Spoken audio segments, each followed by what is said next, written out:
BACHIRA fans, the time has finally come for our boy to get some respect. After spending the entire NEL stuck on that team, we finally get to see what he can accomplish on the world stage with actual competent teammates backing him. Sorry, Atoya. What's going on, everyone? My name is Animasu, and in today's video, we'll be breaking down the second half of Blue Lock Chapter 314, the official release titled Core Part 2. If you enjoy staying up to date with the Blue Lock manga, or just want to support the channel, make sure to hit that subscribe button and turn on the notification bell. And if you want to interact with the community or chat with me directly about the manga, feel free to drop a comment below or join my community Discord. With that said, let's jump right into it. Today's chapter kicks off with an overhead shot of Chigure's cross sailing into the box right where we left off last time. Isagi is charging forward at full speed, but of course, Onazi is right on his heels, running his mouth about how he already knows all about Isagi Yoichi's deadly direct shot. And honestly, I mentioned this before, but Japan is not the only squad that did their homework before this match. With how massive the new Egoist League was, every single team stepping onto the field against Japan has already studied that footage back and forth. Onazi is feeling confident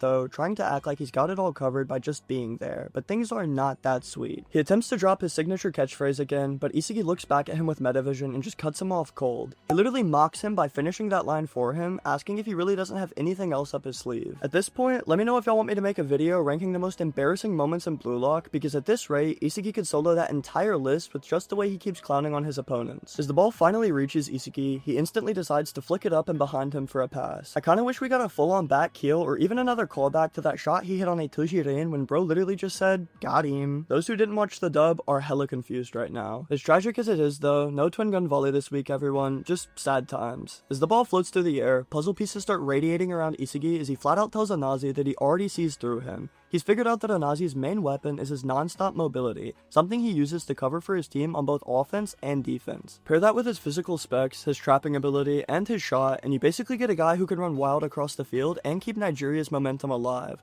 The funny part is, this sounds a lot like Isagi describing himself. Man might have just roasted Onazi while accidentally referencing himself, but I can't quite prove it yet. I'm on to you, Yoichi. No matter though, Isagi's pass keeps going and finds its true target in Meguru BACHIRA, who launches himself into the air to gently trap the ball as all eyes shift towards him. Out of nowhere, he makes some bizarre Wario sounding noise and flashes a creepy smile. Meanwhile, Isagi doubles down on Onazi. He points out that if they can just stop him specifically from ever touching the ball, then Nigeria will completely fall apart. They believe that without him, their whole system crumbles. First we had Chigure casually calling someone a dipshit, and now we have Isagi openly mocking the ace of the opposing team. And the crazy part is, we're barely 2 minutes into the match, and honestly, I'm enjoying it way too much. Anyways, the perspective then shifts over to Nigeria's captain Kuso, who overhears Isagi and immediately starts analyzing the situation from his own angle. He realizes that Blue Lock hasn't fully adapted to their style yet, but he also understands that they're starting to demand respect on the field. At this point, it might be time to stop calling them Blue Lock and instead start recognizing them as Japan, because BACHIRA is already out here putting people flat on their backs. Just look at that poor defender who tried to challenge him. Bro hit a banana peel or something. What Kuso figures though is that Blue Lock is locked onto the sheer weight of Onazi's presence and made the decision to isolate their ace entirely. The plan is to starve him of the ball, and it all started with Isagi Yoichi. Kuso recognizes him as the type of player who can read any situation in seconds and then create a formulaic plan on the fly. To make matters worse for Nigeria, Japan has two more football brains working alongside him in Tabito Karasu and Reo Mikage, who are perfectly capable of sliding into whatever role is needed depending on how the field shifts. With no time to think, Itoshirin makes his break, bursting past Kuso and darting straight towards the goal box. At the same moment, Isagi Yoichi slips right past Onazi, leaving both of them frozen in shock. BACHIRA meanwhile pulls his leg back, his aura flaring wildly, and all of a sudden, all eyes are on him. To Kuso, the situation is terrifying. Both of Japan's aces are charging in, and BACHIRA has the ball at his feet, so who's gonna receive the upcoming pass? Just as that thought crosses Kuso's mind though, BACHIRA lets his tongue hang out with a creepy grin of his and mutters that he would never dream of passing here. Like, what did you say? No passing? As one defender steps in to try and stop him, BACHIRA slices right through with ease and charges towards Onazi on the left. Before anyone can react, he slips the ball through Onazi's legs with a disgusting nutmeg and darts forward, wrapping himself right between Isagi Yoichi and Itoshirin. He literally uses both of them as moving shields to block Kuso and Onazi's line of sight. Then continuing his solo rampage, BACHIRA pulls out the Hiyori special. He pops the ball up and hits a rainbow flick over his head,